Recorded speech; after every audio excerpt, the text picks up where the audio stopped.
जय हिंद दोस्तों, इस वीडियो में हम लोग इंट्रोगेटिव प्रोनाउन पढ़ेंगे, लेकिन इससे पहले मैंने प्रोनाउन का 3 वीडियो आपको दे चुका हूं, पार्ट 1, पार्ट 2, पार्ट 3। यदि आपने वो सारे वीडियो को ना देखे हैं तो प्लीज़ जाकर देखें।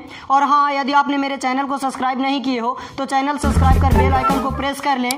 यदि वीडियो फेसबुक पेज पे देख रहे हो तो पेज को फॉलो करना ना भूलें। तो चलिए शुरू करते हैं। इंट्रोगेटिव प्रोनाउन, इंट्रोगेटिव प्रोनाउन है क्या, हम लोग डिफिनेशन के अकॉर्डिंग समझेंगे। इंट्रोगेटिव प्रोनाउन है the pronoun making question about subject object complement is called interrogative pronoun. यदि आपसे कोई पूछे इंट्रोगेटिव प्रोनाउन क्या है तो आप क्या जवाब देंगे कि जिस प्रोनाउन से सब्जेक्ट ऑब्जेक्ट और कॉम्प्लीमेंट के बारे में प्रश्न किए जाते हो इंट्रोगेटिव प्रोनाउन कहलाते हैं। जैसे आप देखें, who has broken the cup, cup कौन तोड़ा है, कप कौन तोड़ा है, तो यहाँ पे प्रश्न कर रहा है हु से कि कप कौन तोड़ा है। तो कप किसी ने तोड़ा होगा, या तो राम तोड़ा होगा, मोहन या सीता, राजीव, जो भी, तो वो तो नाउन ही होंगे। तो नाउन के बारे में प्रश्न किया जा रहा है कि कप कौन तोड़ा है, ये इंट्रोगेटिव प्रोनाउन है क्योंकि प्रश्न कर रहा है। आगे देखें, हु आर यू, आप कौन हो, यहाँ पे जवाब तो यही आ सकता है, आंसर तो यही आ सकता है कि आप राम हो, आप श्याम हो, आप सीता हो, मोहन हो, राधा हो, है ना, नाउन ही आएंगे। तो नाउन के बारे में प्रश्न किया जा रहा है, तो ये हु क्या है, इंट्रोगेटिव प्रोनाउन है। What are you waiting for, आप किसके इंतजार कर रहे हो, किसके प्रतीक्षा कर रहे हो। यहाँ व्हाट किसी पे प्रश्न कर रहा है कि आप किसके प्रतीक्षा कर रहे हो, सीता को, राम को, मोहन को, राधा को, किसके वेट कर रहे हो आप, तो इंट्रोगेटिव प्रोनाउन है। अब हम लोग समझते हैं इंट्रोगेटिव प्रोनाउन कितने हैं और उनका केस को भी समझते हैं, ठीक है। यदि केस आपको यहाँ समझ में ना आए तो केस का एक सेपरेट वीडियो यानी पार्ट 3 बना चुके हैं, आप वहाँ जाकर उसे देखें, है ना। तो देखिएगा हु क्या है, हम पहले यहाँ ऊपर में 4 केस लिखे हैं, नॉमिनेटिव, पजेसिव, ऑब्जेक्टिव और जेनेटिव। इंट्रोगेटिव प्रोनाउन का भी केस होते हैं, ये आपको मानना ही पड़ेगा। देखिएगा, हु का पजेसिव केस हुज होता है, हु का ऑब्जेक्टिव केस हुम होता है। हम लोग हु को ऑब्जेक्टिव की तरह भी इस्तेमाल कर लेते हैं और नॉमिनेटिव की तरह भी यूज कर लेते हैं सेंटेंस में, लेकिन हु को ऑब्जेक्टिव की तरह यूज करना इनफॉर्मल है। बात आगे समझेंगे। हु का जेनेटिव हुज होता है, और देखें हु, हुज, हुम, हुज ये ह्यूमन के लिए आते हैं, ह्यूमन के लिए प्रयोग होते हैं, यानी मानव जाति के लिए प्रयोग होते हैं। आगे देखेंगे विच, विच का पजेसिव केस होता ही नहीं, विच का ऑब्जेक्टिव बीच ही होता है, विच का जेनेटिव केस भी नहीं होते हैं, और इसका प्रयोग ह्यूमन और नॉन ह्यूमन दोनों के लिए किया जाता है। आगे देखेंगे वाट, वाट का पजेसिव केस होता है नहीं, और वाट का ऑब्जेक्टिव केस वाट ही होते हैं, वाट का जेनेटिव भी नहीं होता, और वाट का प्रयोग ह्यूमन और नॉन ह्यूमन बोथ यानी दोनों के लिए होते हैं। मानेंगे कि कब वो एडजेक्टिव होंगे, कब वो एडवर्ब होंगे, और कब जो अभी पढ़ रहे हैं इंट्रोगेटिव प्रोनाउन वो होगा। जब तक आप किसी को आइडेंटिफाई अच्छा से नहीं कर पाएंगे तब तक आपका कॉन्सेप्ट क्लियर ना होगा। तो मेरा ये आगे देखेंगे, WH word with a noun is an interrogative adjective. कहा यह जा रहा है कि WH वर्ड नाउन के साथ हो, WH वर्ड नाउन के साथ हो तो वो बन जाते हैं इंट्रोगेटिव एडजेक्टिव। WH वर्ड, यदि कोई WH वर्ड नाउन के साथ आ रहा हो, नाउन को फॉलो कर रहा हो, तो वो इंट्रोगेटिव प्रोनाउन नहीं बल्कि वो इंट्रोगेटिव एडजेक्टिव हो जाते हैं। जैसे देखिएगा, व्हाट मैन आर यू, कैसा आदमी हो तुम, तो व्हाट यहाँ WH वर्ड है और मैन नाउन है, यानी WH वर्ड नाउन के साथ आ रहा हो तो ये इंट्रोगेटिव एडजेक्टिव बन रहा है, ना कि आप इसको इंट्रोगेटिव प्रोनाउन बोलें, है ना।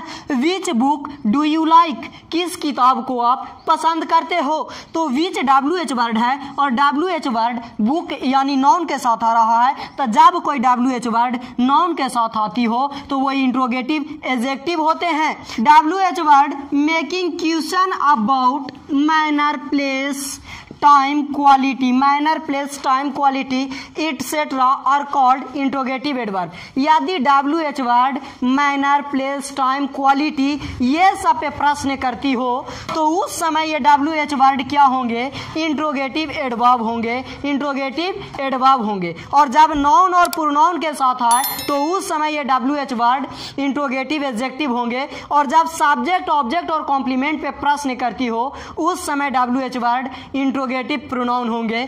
तो चलिए हम लोग समझते हैं। जैसे यहाँ पे लिखा हुआ है हाउ डू यू राइट, आप कैसे लिखते हो, यानी तरीका पूछ रहा है, मैनर पूछ रहा है। तो यहाँ पे जो WH वर्ड आए हैं ये इंट्रोगेटिव प्रोनाउन नहीं, इंट्रोगेटिव एडजेक्टिव नहीं, बल्कि इंट्रोगेटिव एडवर्ब हैं।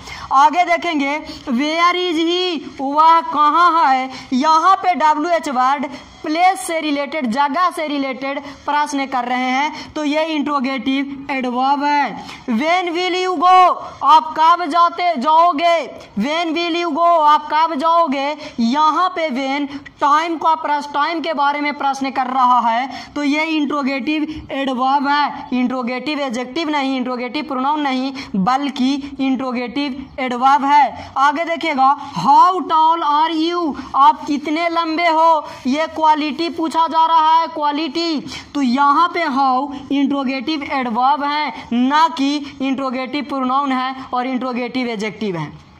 आगे देखेंगे वाई आर यू वीपिंग, आप क्यों रो रहे हो, रीजन पूछा जा रहा है, कारण पूछा जा रहा है। यहाँ पे वाई इंट्रोगेटिव एडवर्ब हैं। तो हम लोग ये जाना कि जब WH word manner, place, time, quality, ETC पे प्रश्न करती हो, क्वेश्चन करती हो, तो उस समय ये सारे WH वर्ड इंट्रोगेटिव एडवर्ब कहलाएंगे। बात समझे। आगे देखिएगा how with verb to be is an interrogative adjective, लेकिन हाउ अगर वर्ब टू बी के साथ हो तो वो इंट्रोगेटिव एडजेक्टिव कहलाएंगे।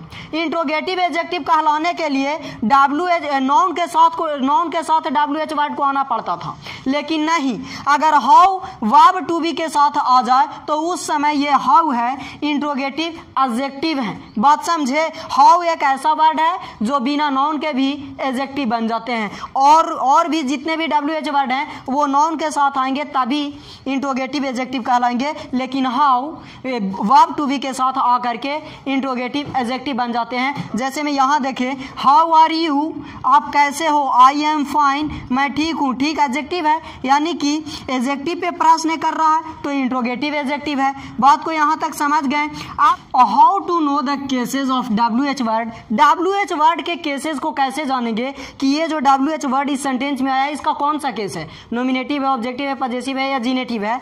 तो WH के वर्ड के केसेस को कैसे पहचानेंगे वो हम लोग जानेंगे।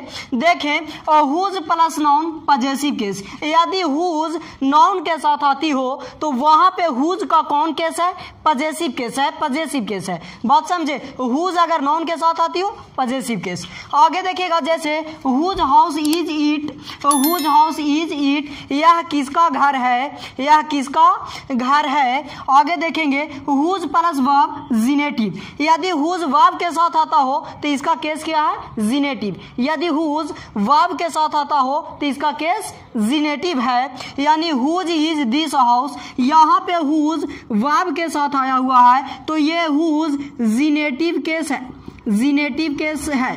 लेकिन यहाँ पे हुज नाउन के साथ आया हुआ है, हाउस के साथ, यहाँ पे हुज का केस पजेसिव है। आगे हम लोग देखेंगे वो ये WH word plus verb to be, WH word यदि वर्ब टू बी के साथ आता हो तो उस समय WH वर्ड का कौन केस होंगे, नॉमिनेटिव केस होंगे। WH word verb to be के साथ आएगा तो वो WH वर्ड नॉमिनेटिव होंगे। जैसे हु और यू, देखिए WH वर्ड हु है और वर्ब टू बी है ना। तो जब WH word verb to be के साथ आए तो यहाँ पे हु का केस नॉमिनेटिव है, यानी सब्जेक्टिव है। आगे देखिएगा व्हाट इज इट, यह क्या है।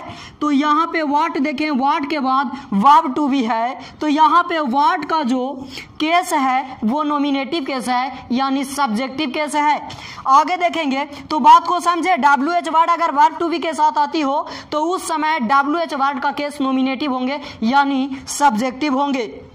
आगे देखेंगे WH वर्ड और वर्ब टू बी और उसमें प्रीपोजिशन भी शामिल हो। यदि WH वर्ड के साथ वर्ब टू बी आता हो और प्रीपोजिशन भी शामिल हो तो उस वक्त WH वर्ड का केस ऑब्जेक्टिव होंगे, उस वक्त WH वर्ड का केस ऑब्जेक्टिव होंगे। जैसे विथ हुम आर यू, आप किसके साथ हो तो हुम देखे वर्ब टू बी के साथ है, हुम देखे वर्ब टू बी के साथ है, लेकिन प्रीपोजिशन आ रहा है विथ, तो इस समय जो हुम है ऑब्जेक्टिव केस है।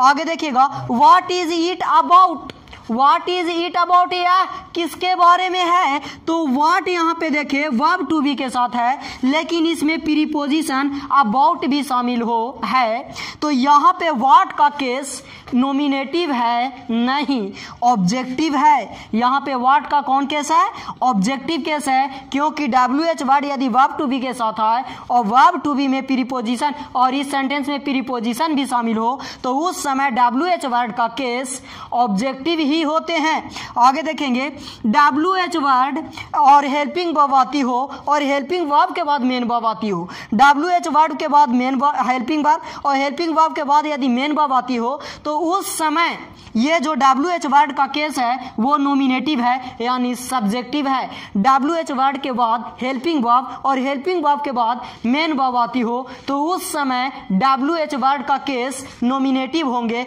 यानी सब्जेक्टिव के रूप में जाने जाएंगे। जैसे हु हैज गॉन, कौन गया है, हु हैज गॉन कौन गया है, तो आप यहाँ देखें WH वर्ड है, WH के वर्ड के बाद हेल्पिंग वर्ब हैज है और उसके बाद मेन वर्ब गो का भी थ्री गोन है। यहाँ पे हु का कौन सा केस है तो आप कहेंगे नॉमिनेटिव केस है यानी सब्जेक्टिव केस है। नॉमिनेटिव बोलो या सब्जेक्टिव दोनों एक ही का नाम है। बीच डज बार्क, कौन भौंकता है, बीच डज बार्क कौन भौंकता है, तो बीच के बाद यहाँ पे हेल्पिंग वर्ब आया हुआ है और हेल्पिंग वर्ब के बाद मेन वर्ब आया हुआ है, तो यहाँ पे जो WH वर्ड है इसका केस नॉमिनेटिव है यानी सब्जेक्टिव है। बात समझे, यानी WH वर्ड हेल्पिंग वर्ब और मेन वर्ब के साथ आती हो तो उसका केस नॉमिनेटिव होंगे। अब हम लोग आगे समझते हैं WH वर्ड हेल्पिंग वर्ब और उसके बाद सब्जेक्ट आती हो और सब्जेक्ट के बाद मेन वर्ब आती हो। यदि WH वर्ड आ रहा हो, WH वर्ड के बाद हेल्पिंग वर्ब और हेल्पिंग वर्ब के बाद सब्जेक्ट और सब्जेक्ट के बाद मेन वर्ब आ रहा हो तो उस समय जो WH वर्ड का केस होंगे वो ऑब्जेक्टिव केस होंगे, ऑब्जेक्टिव केस होंगे। जैसे हु डू यू टीच, आप किसे पढ़ाते हो, हु डू यू टीच आप किसे पढ़ाते हो, तो हु है और हु के बाद हम लोग हेल्पिंग वर्ब का इस्तेमाल किए हुआ है और उसके बाद सब्जेक्ट है और सब्जेक्ट के बाद मेन वर्ब है, तो यहाँ पे हु का केस कौन सा केस है तो आप कहेंगे ऑब्जेक्टिव केस है। आगे देखिएगा व्हाट डिड सी से, वह क्या कहती थी, व्हाट डिड सी से वह क्या कहती थी, तो व्हाट WH वर्ड है, WH वर्ड के बाद हेल्पिंग वर्ब आ रहा है, हेल्पिंग वर्ब के बाद सब्जेक्ट, सब्जेक्ट के बाद मेन वर्ब आ रहे हैं, तो इस समय जो व्हाट का केस है वो ऑब्जेक्टिव केस है। तो मैं समझता हूं कि आप किसी भी WH वर्ड का केस इजीली पकड़ लोगे कब, जब आपको ये 6 जो नोट लिखे हुए हैं वो याद रहेंगे तब, है ना। जब हुज के बाद नाउन आवे उसका केस पजेसिव होंगे, जब हुज के बाद वर्ब आएंगे उसका केस जीनेटिव होंगे, जब WH वर्ड के बाद वर्ब टू बी आवे उसका केस नॉमिनेटिव यानी सब्जेक्टिव होंगे, जब WH वर्ड के बाद वर्ब टू बी आती हो और उसमें प्रीपोजिशन भी शामिल होती हो तो उस समय इसका केस ऑब्जेक्टिव होंगे, जब WH वर्ड के बाद हेल्पिंग वर्ब और मेन वर्ब आती हो तब उस समय इसका केस नॉमिनेटिव होंगे, जब WH वर्ड के बाद हेल्पिंग वर्ब और हेल्पिंग वर्ब के बाद सब्जेक्ट, सब्जेक्ट के बाद मेन वर्ब तब इसका केस ऑब्जेक्टिव होंगे। समझ गए आप कौन, है ना। It is the nominative case used for human being, who क्या है तो नॉमिनेटिव केस है, प्रयोग किसके लिए होता है, ह्यूमन बीइंग के लिए। हु क्या है नॉमिनेटिव केस और इसका उपयोग किस लिए करते हैं, ह्यूमन बीइंग के लिए। जैसे आप देखें हु आर यू, आप कौन हो, तो हु आर यू आप कौन हो, आप राम हो, मोहन हो, सीता हो, राधा हो, वो बताना जा रहा है ना। हु इज सी, वह कौन है, हु इज सी। और यहाँ पे हम लोग ये भी देखेंगे कि हु का प्रयोग हम लोग कुछ इंफॉर्मेशन को जानने के लिए करते हैं। हु का प्रयोग कहाँ पे किया जाता है, कुछ इंफॉर्मेशन के जानने के लिए। जैसे हम बोले कि हु आर यू तो इसका सेंस ये भी निकल रहा है कि what is your name, what is your name, आपका नाम क्या है ना। तो हु आर यू हम लोग जवाब देते हैं ना कि I am Rajan, I am Mohan, I am Sita, इस तरह के आंसर करते हैं। बात समझे। या इसका आंसर ये भी हो सकता है, कोई पूछा आपसे कि हु आर यू, तो आप बोल सकते हो आई एम योर फ्रेंड, है ना। अगर पूछे कि हु आर यू, आप कौन हो, तो I am a teacher, I am a doctor, I am a engineer, I am a student, I am a farmer, इस तरह के हम लोग आंसर देते हैं। तो हु का प्रयोग जनरली हम लोग कुछ इंफॉर्मेशन को जानने के लिए करते हैं। वो नाम भी हो सकता है, पैसा भी हो सकते हैं, बात को समझे, या कोई पोस्ट भी हो सकते हैं। तो उसी तरह देखिएगा हु इज सी, वह कौन है, हु इज सी, वह कौन है, तो हम लोग बोल सकते हैं कि she is Radha, she is Radha, she is Neha, she is Pooja, है ना, she is a doctor, she is a nurse, इस तरह के हम लोग आंसर करेंगे। तो हु का प्रयोग हम लोग नॉमिनेटिव केस के रूप में करते हैं ह्यूमन बीइंग से, ह्यूमन बीइंग के बारे में कुछ जानने के लिए, कुछ इंफॉर्मेशन को प्राप्त करने के लिए। जैसे हम बोलें कि हु इज नरेंद्र मोदी, तो इसका आंसर क्या आएगा, Narendra Modi is the prime minister of India, है ना। आगे देखेंगे नोट में देखें व्हेन देयर इज चॉइस और selection who is replaced by which, जब चॉइस और सिलेक्शन पसंद और चुनाव का सेंस देती हो तो हु को रिप्लेस कर दिया जाता है, हटा दिया जाता है विच के द्वारा। जैसे आप एग्जांपल देखें who is your father here, यहाँ पे आपके पिता कौन है, तो यहाँ पे सिलेक्शन का सेंस आ रहा है ना, यहाँ पे सिलेक्शन के सेंस आ रहा है, तो हु गलत है, यानी क्या होना चाहिए which, which is your father here, यहाँ पे आपके पिता कौन है। तो जब सिलेक्शन के बोध आए या चॉइस, तो उस समय हु को रिप्लेस कर देना विच के माध्यम से, विच के द्वारा। बात समझे। यहाँ पे देखिए who of you is Rajan, आप में से कौन राजन है, आप में से कौन राजन है, यानी आप में से राजन को सिलेक्ट किया जा रहा है, सिलेक्शन किया जा रहा है। तो यहाँ पे हु प्रयोग करना गलत है, यानी क्या होना चाहिए which, which of you Rajan, which of you is Rajan, आप में से राजन कौन है। Which is her brother here, which is her brother here, यहाँ उसका भाई कौन है, यहाँ उसका भाई कौन है, तो ये सही है। बात समझ रहे हो। यानी जब सिलेक्शन के बोध आती हो तो हु को नहीं, हम लोग बीच का प्रयोग करते हैं। हु का पॉजेसिव कैसे है, यूज फॉर बोथ ह्यूमन और नॉन ह्यूमन। हुज जो है हु का पॉजेसिव कैसे है और इसका प्रयोग दोनों के लिए होता है, ह्यूमन के लिए भी करते हैं और नॉन ह्यूमन के लिए, यानी मानव जाति के लिए भी करते हैं, और मानव जाति के सिवाय दुनिया में जितने भी जीव जंतु हैं उनके लिए भी। जैसे whose house is it, whose house is it, यह घर किसकी है, हुज हाउस इज इट, यह घर किसकी है। तो यहाँ पे प्रश्न कर रहे हैं, हुज के बाद ये नॉन ह्यूमन आ रहा है, तो क्या हो गया, ये पॉजेसिव केस है, और पॉजेसिव केस दोनों के लिए प्रयोग होते, ह्यूमन और नॉन ह्यूमन। जैसे देखिएगा हुज इज दिस हाउस, यहाँ पे हुज पॉजेसिव केस है, लेकिन यहाँ जिनेटिव केस है, पीछे तो बताया ही। Whose book are you reading, आप किसके किताब पढ़ रहे हो, whose book are you reading, आप किसके किताब पढ़ रहे हो, यानी हु यहाँ पे बुक के साथ आ रहा है, यानी नॉन ह्यूमन। यहाँ पे बोल सकते हैं या ऐसे हुज टेल इज इट, यह किसकी पूंछ है, गाय की, बकरी की, बैल की, कुत्ते की, किसकी है, हुज टेल इज इट। तो हुज यहाँ पे नॉन ह्यूमन के साथ आ रहा है। नहीं, ऐसे भी बोल सकते हैं कि whose brother are you, whose brother are you, आप किसके भाई हो, यहाँ पे हु का प्रयोग ह्यूमन के साथ भी कर रहे हैं। तो हु ह्यूमन और नॉन ह्यूमन दोनों के साथ आते हैं। हुम किस से, it is the objective case of who used for human, यह हु का ऑब्जेक्टिव केस है और ह्यूमन के लिए प्रयोग होता है। जैसे देखेंगे हुम हैव यू बीटन, आप किसे पीटे हैं, आप किसे पीटे हैं, है ना। whom have you beaten, आप किसे पीट चुके हैं। with whom is he, वह किसके साथ है, वह किसके साथ है। to whom are you talking, आप किससे बात कर रहे हो। to whom are you talking, आप किससे बात कर रहे हो। जिससे बात कर रहे होंगे वो ऑब्जेक्ट होंगे, बात करने वाला सब्जेक्ट, और जिससे बात कर रहे हैं वो क्या है, ऑब्जेक्ट। तो बात समझे, यहाँ पे whom कौन केस है, objective case.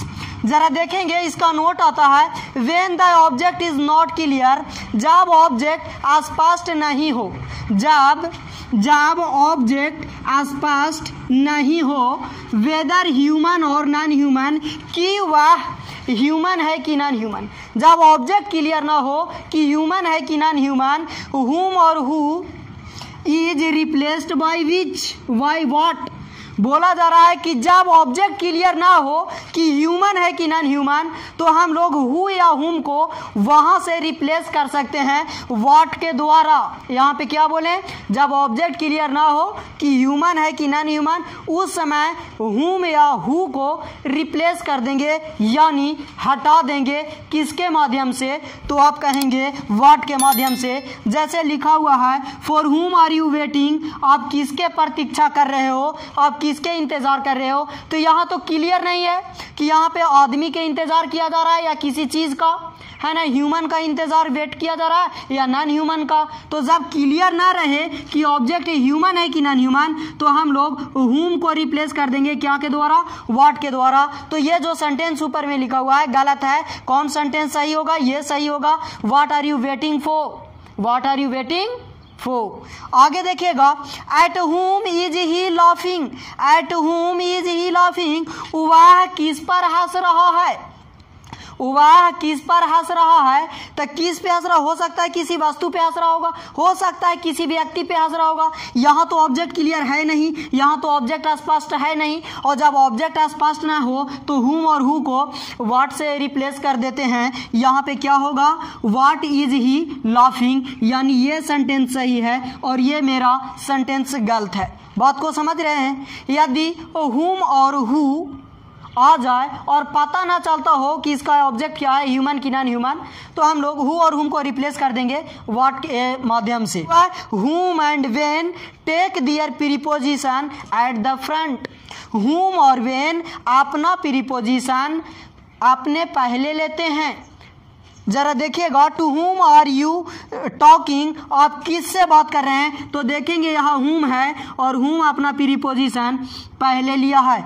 Since when has she eating, वह कब से खा रही है, वह कब से खा रही है। यहाँ पे सिंस प्रीपोजिशन है, वेन है, वेन अपना प्रीपोजिशन पहले लेता है, हुम अपना प्रीपोजिशन पहले लेता है। लेकिन हुम और वेन के छोड़कर कोई अदर इंट्रोगेटिव प्रोनाउन रहता तो अपना प्रीपोजिशन लास्ट में लेते हैं। जैसे देखेंगे व्हाट, व्हाट अपना प्रीपोजिशन कहाँ पे लिया है, तो लास्ट में लिया है। बात समझे, यहाँ पे हुम का प्रयोग किया हुआ है, प्रीपोजिशन पहले लिया है। यहाँ पे विथ का प्रयोग किया हुआ है, हुम है और हुम के साथ विथ आ रहा है यानी प्रीपोजिशन, तो प्रीपोजिशन अपना पहले लिया हुआ है। तो हम लोग हुम के बारे में ये चर्चा किए और हुम का दो नोट है। वो ये क्या, पहला नोट हुम का कहता ये है कि जब ऑब्जेक्ट क्लियर ना हो कि ह्यूमन है कि नॉन ह्यूमन, तो उस समय हम लोग हु और हुम को व्हाट के द्वारा रिप्लेस कर देंगे। और हुम और वेन आ जाए तो अपना प्रीपोजिशन अपने पहले लेते हैं। Which, it is both objective nominative used for non human. Which objective भी है, नॉमिनेटिव भी है, विच ऑब्जेक्टिव केस भी है और नॉमिनेटिव केस भी है ना। और इसका प्रयोग नॉन ह्यूमन के लिए करते हैं। जैसे बीच इज माइटी, मेरा चाय कौन है। बीच डज बाक, कौन भौंकता है ना। तो विच नॉमिनेटिव भी है, ऑब्जेक्टिव भी है और इसका प्रयोग नॉन ह्यूमन के लिए होता है। लेकिन जब सिलेक्शन के बोध आ जाए तो ह्यूमन के लिए भी होता है, पिछले नोट में हमने लिखाया होगा। आगे देखें नोट नंबर 1 बीच का, which with a noun is an interrogative adjective. Which noun के साथ आती हो, बीच नाउन के साथ आती हो तो वो इंट्रोगेटिव एडजेक्टिव होते हैं। बीच यदि किसी नाउन के साथ आ जाए तो वो इंट्रोगेटिव प्रोनाउन नहीं बल्कि इंट्रोगेटिव एडजेक्टिव होते हैं। जैसे बीच बुक विल यू रीड, आप कौन सा किताब पढ़ोगे, तो बुक नाउन है और बुक के पहले बीच आ रहा है तो बीच यहाँ पे इंट्रोगेटिव एडजेक्टिव है ना कि इंट्रोगेटिव प्रोनाउन। आगे देखेंगे बीच एनिमल डज बॉक्स, कौन जानवर भौंकता है, तो यहाँ पे एनिमल नाउन है और नाउन के पहले बीच आ रहा है तो यहाँ बीच इंट्रोगेटिव एडजेक्टिव है। आगे देखेंगे नोट नंबर 2 विच का, which width of plus object, which width of plus object is an interrogative pronoun. यदि बीच ऑफ प्लस ऑब्जेक्ट के साथ आता हो उस समय ये विच इंट्रोगेटिव प्रोनाउन है। जैसे देखिएगा which of the books, which of the books, किताबों में से कौन, किताबों में से कौन मेरा है या मेरा किताब इन किताबों में से कौन है ना। Which of the books is mine, which of you is Rajan, आप में से कौन राजन है, तो यहाँ बीच ऑफ प्लस ऑब्जेक्ट के साथ आ रहा है तो यहाँ पे बीच इंट्रोगेटिव प्रोनाउन है। बात को समझे। आगे देखेंगे which with in on at, which यदि इन ऑन एट के साथ हो एट द एंड, कहाँ पे इन ऑन एट हो एट द एंड तो इट इज इंट्रोगेटिव एडवर्ब, तब ये इंट्रोगेटिव एडवर्ब होंगे। यदि बीच इन ऑन एट के साथ आ रहा हो लेकिन इन ऑन एट एंड में आ रहा हो, लास्ट में आ रहा हो तो ये इंट्रोगेटिव प्रोनाउन नहीं, इंट्रोगेटिव एडजेक्टिव नहीं बल्कि ये इंट्रोगेटिव एडवर्ब होते हैं। जैसे which room will you sleep in, आप किस कमरे में सोते हो, which room will you sleep in. आप ये दिमाग नहीं लगाइएगा कि सर बीच यहाँ रूम तो नाउन है और नाउन के पहले बीच आ रहा है तो ये तो इंट्रोगेटिव एडजेक्टिव हो गया, ऐसे नहीं। लेकिन इसका प्रीपोजिशन भी तो है इन, तो जब बीच अपने प्रीपोजिशन के साथ आ जाए, इन ऑन एट के साथ आ जाए तो वो इंट्रोगेटिव एडजेक्टिव नहीं इंट्रोगेटिव एडवर्ब होते हैं। आगे देखेंगे which platform did the train arrive at, किस प्लेटफॉर्म पे ट्रेन पहुंचती थी, किस प्लेटफॉर्म पे ट्रेन पहुंचती थी, तो बीच यहाँ नाउन के साथ आ रहा है तो ऐसा आप गलती ना करें कि इसको आप एडजेक्टिव बोलेंगे नहीं। क्यों? क्योंकि यहाँ पे एट प्रीपोजिशन आ रहा है तो इसलिए ये इंट्रोगेटिव एडवर्ब है ना कि इंट्रोगेटिव एडजेक्टिव है। टू आस्क वंस नेम, किसी के नाम पूछने के लिए हम लोग व्हाट इंट्रोगेटिव प्रोनाउन का प्रयोग करते हैं। जैसे व्हाट इज योर नेम, आपका नाम क्या है, what is your father's name, what is your mother's name, what is your brother's name, यानी व्हाट का प्रयोग नाम पूछने के लिए करते हैं।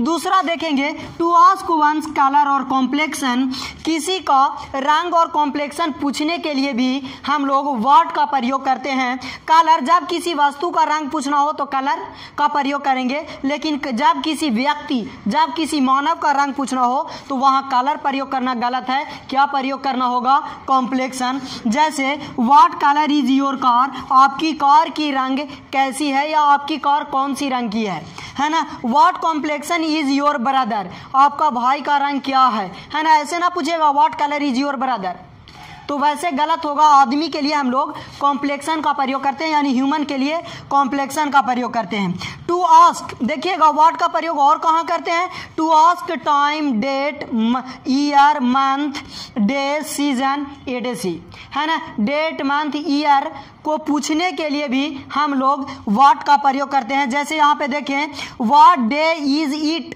कौन दिन है, व्हाट डे इज इट, कौन दिन है। ऐसे नहीं बोलिएगा व्हाट इज द डे, इसका मतलब हो गया दिन क्या है ना। कैसे बोलना होगा? व्हाट डे इज इट, कौन दिन है। व्हाट मंथ इज इट, कौन महीना है। व्हाट ईयर इज इट, कौन वर्ष है। व्हाट सीजन इट इज, कौन सा मौसम है ना। व्हाट डे इज इट, आज कौन तारीख है। अगर किसी को पूछना है कि आज कौन सा दिन है तो कैसे पूछोगे? What day is it today, है ना। आज कौन दिन है, what day is it today. हाँ, तो चलिए आगे देखते हैं। To ask occupation, action, shape और साइज, है ना, पेश, आकार और आकार आकृति के पूछने के लिए भी हम लोग व्हाट का प्रयोग करते हैं। जैसे what shape is the earth, पृथ्वी का शेप क्या है, आकार क्या है। What does your father do, आपके पापा क्या करते हैं, यानी एक्शन पूछ रहे हैं कि आपके पापा करते क्या हैं। तो what does your father do, what do you do, आप क्या करते हो। बात को समझ गए। व्हाट का प्रयोग हम लोग कहाँ कहाँ करते हैं। हाँ, तो नाम पूछने के लिए, कलर कॉम्प्लेक्शन पूछने के लिए, है ना, और डेट मंथ ईयर, ये सारे चीज़ों को पूछने के लिए, ऑक्यूपेशन, एक्शन, शेप और साइज, ये सारी चीज़ों को पूछने के लिए हम लोग व्हाट इंट्रोगेटिव प्रोनाउन का प्रयोग करते हैं। When the question word is repeated, बोला जा रहा है कि जब क्वेश्चन वर्ड रिपीट करता हो मतलब एक से अधिक बार आता हो, तो be add ever, soever to the question word. जब क्वेश्चन वर्ड किसी सेंटेंस में रिपीट किए हुआ हो, यानी 2 बार आए हुआ हो, तो हम लोग क्वेश्चन वर्ड में यानी WH वर्ड में एवर या सो एवर ऐड करते हैं। जैसे आप यहाँ हिंदी देखो, आप क्या क्या खाते हो, आप क्या क्या खाते हो, यहाँ पे क्वेश्चन वर्ड रिपीट किए हुआ है ना। तो हम लोग इल्स, एवर, सो या सो एवर का प्रयोग करेंगे। जैसे whatever do you eat, आप क्या क्या खाते हो, है ना। Where so will you go, आप कहाँ कहाँ जाओगे। Where so will you go, आप कहाँ कहाँ जाओगे। तो यहाँ पे ये बताएं कि when the question word is repeated, जब क्वेश्चन वर्ड रिपीटेड हो तो बी एड एवर, सो या soever to the question word. यदि क्वेश्चन वर्ड रिपीटेड हो तो हम लोग क्वेश्चन वाले वर्ड में यानी WH वाले वर्ड में एवर ऐड करेंगे या सो ऐड करेंगे या सो एवर ऐड करेंगे। इन तीनों में से किसी एक को ऐड करेंगे। जैसे आप देख रहे होंगे, आप क्या क्या खाते हो, तो क्या बोलोगे, whatever do you eat. आप कहाँ कहाँ जाओगे, where so will you go, आप कब कब यहाँ आते हो, तो whenever do you come here, है ना। उसी तरह के आगे नोट देखिए, when the question word is stress, जब क्वेश्चन वर्ड को स्ट्रेस किया जाता हो विथ और से, जब क्वेश्चन वर्ड को स्ट्रेस किससे किया जाता हो, और से, तो be add else to the question word. तब हम लोग क्वेश्चन वर्ड में इल्स का प्रयोग करेंगे, इल्स ऐड कर देंगे। जैसे और वह क्या खाता है, और वह क्या खाता है, what else does he eat, और कहाँ तुम जाओगे, where else will you go. बात समझ रहे हो। तो जब WH वर्ड को स्ट्रेस किया जाए, क्वेश्चन वर्ड को स्ट्रेस किया जाए, तो क्वेश्चन वर्ड में हम लोग इल्स ऐड कर देंगे। और जब WH यानी क्वेश्चन वर्ड को रिपीट किया जाए तो वो एवर, सो या सो एवर का प्रयोग करेंगे। तो चलिए इस वीडियो को यहीं पे समाप्त करते हैं।